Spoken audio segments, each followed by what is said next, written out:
जो जिसका criminal record है वो इस तरीके से कोर्ट में जा रहा है और उसको कोर्ट एक्सेप्ट कर रही है। फिरका परस्तों को देखा नहीं जा रहा है कि ये ऐसा आस्थाना है कि यहाँ पर तमाम मज़ाहिब के लोग आते हैं, उनको किस तरीके से रोका जाए, किस तरीके से उनके दिलों में नफरत डाली जाए।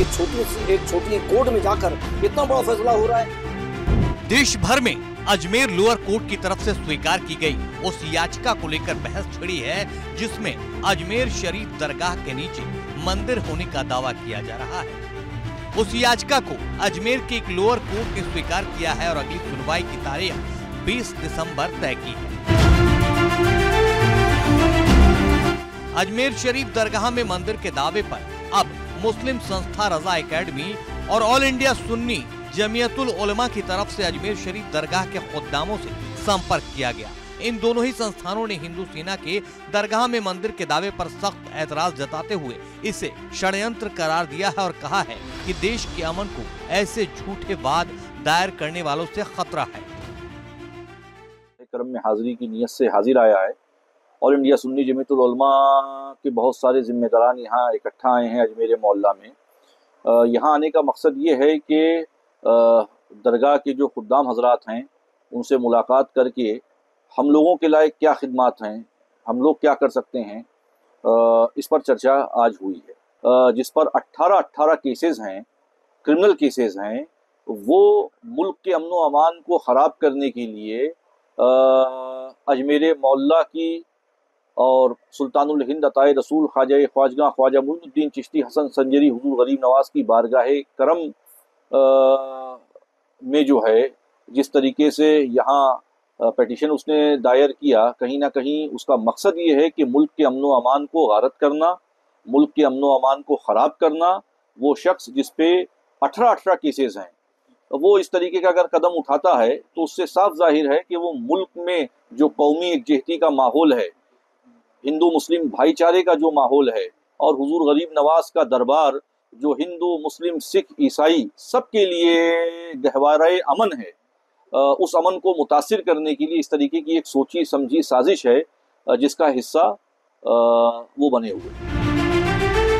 रजा एकेडमी के अध्यक्ष मोहम्मद सईद नूरी का कहना है कि देश के धार्मिक स्थलों और अजमेर दरगाह मामले में जल्द ही उनका प्रतिनिधि मंडल सीएम भजन लाल और पीएम नरेंद्र मोदी से मुलाकात करेगा, क्योंकि अजमेर शरीफ दरगाह देश ही नहीं बल्कि विदेश में भी एक बड़े सूफी हजरत ख्वाजा गरीब नवाज के नाम से पहचान रखती है। ऐसे में देश के प्रधानमंत्री और राजस्थान के सीएम को भी ऐसे लोगों पर एक्शन लेना चाहिए। हिंदू मुस्लिम सिख ईसाई तमाम मज़ाहिब के लोग कसीर तादाद में आते हैं और वो फैज़याब भी होते हैं, इसलिए वो बराबर अपनी हाज़िरी यहाँ पर दर्ज करवाते हैं। अब ये फ़िरका परस्तों को देखा नहीं जा रहा है कि ये ऐसा आस्थाना है कि यहाँ पर तमाम मज़ाहिब के लोग आते हैं, उनको किस तरीके से रोका जाए, किस तरीके से उनके दिलों में नफरत डाली जाए, तो उसका ये बीज बोया जा रहा है और इससे कोई असर नहीं पड़ेगा। जिनको फैज़ मिल रहा है वो बराबर हाज़िरी देते रहेंगे और गरीब नवाज का फैज़ आम से आमतर होता रहेगा। इस पूरे मामले में राजस्थान सीएम से मिलने की कोशिश है। देखिए, ये मामला जो है राजस्थान के सीएम के अलावा ये सेंट्रल मिनिस्टरों तक और पीएम वगैरह से भी मुलाकात की जा सकती है, क्योंकि ये मसला मुसलमानों के लिए इससे बड़ी खानकाह, इससे बड़ी जगह नहीं हो सकती। गरीब नवाज का मसला है, सिर्फ हम नहीं बल्कि पूरे हिंदुस्तान का मुसलमान इस मामले में मुत्तहिद है कि हुजूर गरीब नवाज रज़ी अल्लाह तआला अन्हु की बारगाह में जो गुस्ताखी हुई है ये मुसलमानों के लिए नाकाबिल बर्दाश्त है और हम इस सिलसिले में जहां पर भी जाना पड़ेगा वहां पर जाएंगे। अजमेर शरीफ दरगाह अंजुमन के पूर्व सेक्रेटरी सैयद वाहिद हुसैन का कहना है कि देशवासियों को उम्मीद है कि आगामी 4 दिसंबर को सुप्रीम कोर्ट में उपासना स्थल अधिनियम 1991 पर देश हित में अच्छा आदेश आएगा।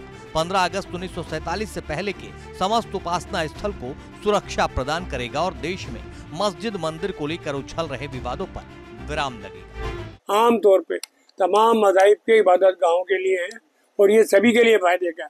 अच्छा, हमारे भी एक हिंदू वहाँ पर भी होता है कि ये फला का मंदिर है, ये फला का मंदिर है। ये सिर्फ इसलिए नहीं दिया कि हमारी मस्जिद की नहीं, हमारे भी मस्जिद है, ये शियाओं की मस्जिद है, ये सुन्नियों की मस्जिद है। दूसरे फैसले हमारे ये भी है कि फला फला फिर का देवबंदियों का, बरेलियों का। तो 47 से पहले जो भी ऐसी मस्जिद या वो उसकी वैसे ही रहेगी। तो इसमें न सिर्फ मुसलमानों का ये दरगाह वालों का, ये मसाजिद वालों का नहीं है, पूरे हिंदुस्तान में अमन और अमान के लिए इससे बड़ा कोई फैसला नहीं है। अगर हुकूमत चाहती है कि हिंदुस्तान में अमन अमान रहे तो उसको इस पर दायम रहते हुए इस फैसले को पुरअमन तरीके के ऊपर इसको मंजूर करके और आवाम को राहत देनी चाहिए।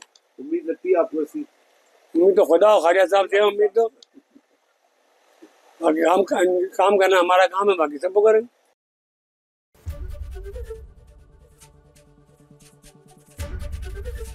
एबीपी गंगा, खबर आपकी, जुबान आपकी।